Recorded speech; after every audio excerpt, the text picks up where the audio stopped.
সুপ্রভাত বন্ধুরা, সোমার ঘর সংসারে আপনাদেরকে স্বাগত।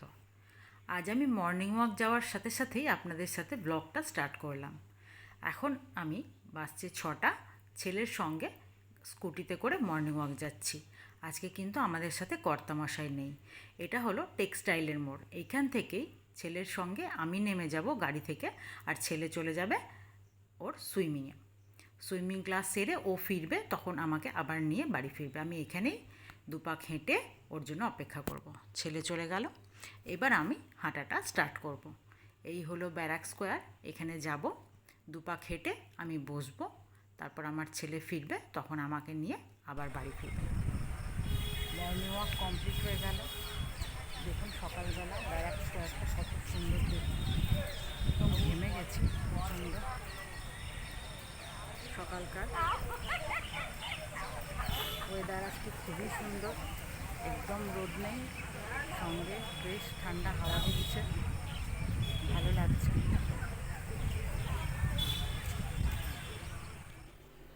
মাঠ থেকে এসে চা খেয়ে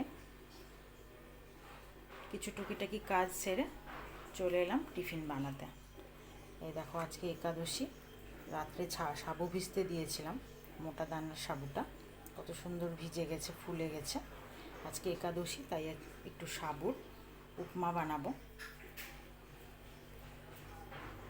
একাদশীটা যেহেতু করি আমরা, আমি আর হাজব্যান্ড, তাই একাদশীর সকালের এই জলখাবারটা বানাবো। যদিও জলখাবারটা সবাই খাবে, ছেলেও এটা খেয়েই কলেজ চলে যাবে, কলেজ আছে। প্রথমে এই যে ছোটো ছোটো করে আলুটা কেটেছি, এইটা একটু অল্প করে জল ভাপিয়ে নেব। তোমাদের যদি এরকম কোনো রেসিপি পছন্দ হয় বা ইচ্ছে করে আমাকে অবশ্যই জানাবে। আমার যে কুকিং চ্যানেল আছে সেখানেও তোমরা অনেক ভালো ভালো রেসিপি পেয়ে যাবে।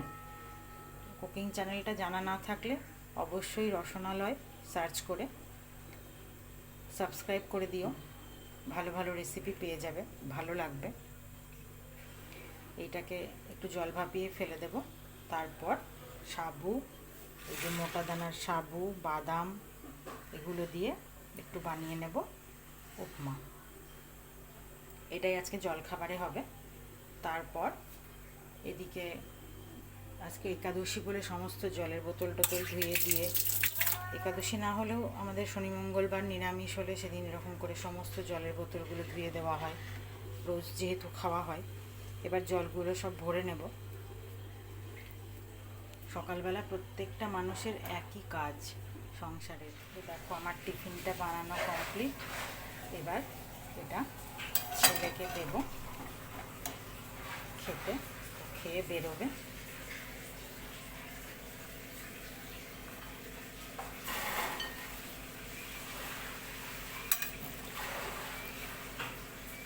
তোমরা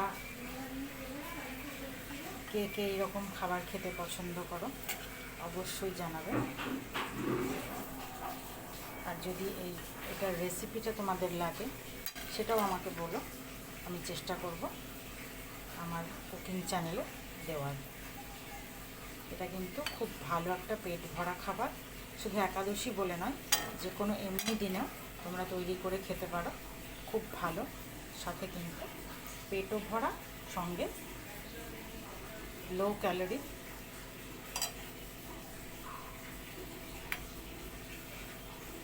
যাই তবে এবার ছেলেকে এটা দিয়ে গা।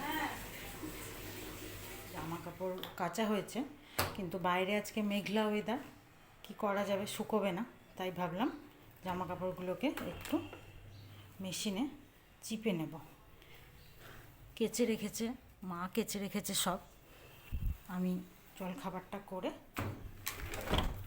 তারপর উঠে এলাম, স্নান করব।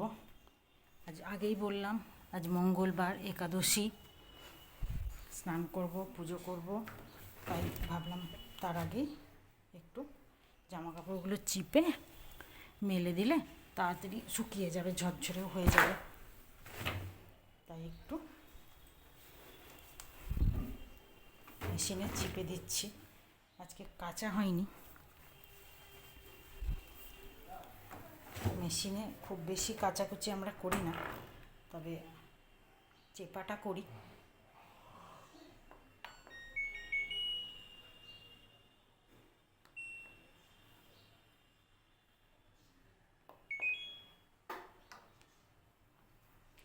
চিপতে এখন 11 মিনিট সময় দেখাচ্ছে, 11 মিনিট লাগবে না, তার আগেই হয়ে যাবে। চেপাটা কমপ্লিট করে নিয়ে তারপর স্নানে যাব, জামা কাপড়গুলো মেলে দিয়ে স্নান করে পুজো করে তারপর জলখাবার খাবো। দেখুন আমার পুজো করা কমপ্লিট হয়ে গেছে। এবার আমি নিচে চলে যাই, পুজো শেষ করে ফেলেছি। এবার নিচে গিয়ে একটু টিফিন করব, করে তারপর রান্না শুরু করব।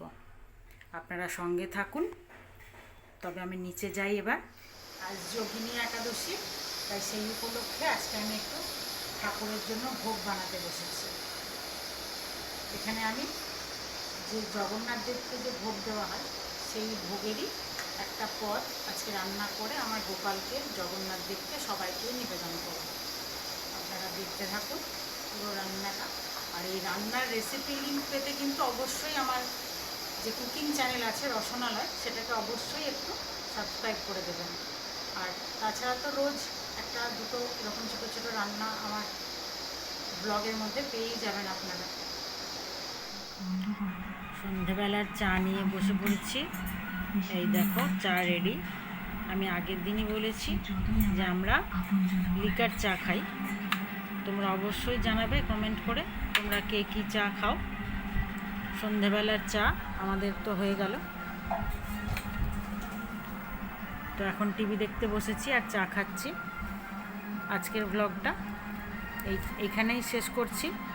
আবার কালকে আবার নতুনভাবে নতুন ভিডিও নিয়ে সবাইকে শুভরাত্রি জানিয়ে এখানেই শেষ করছি।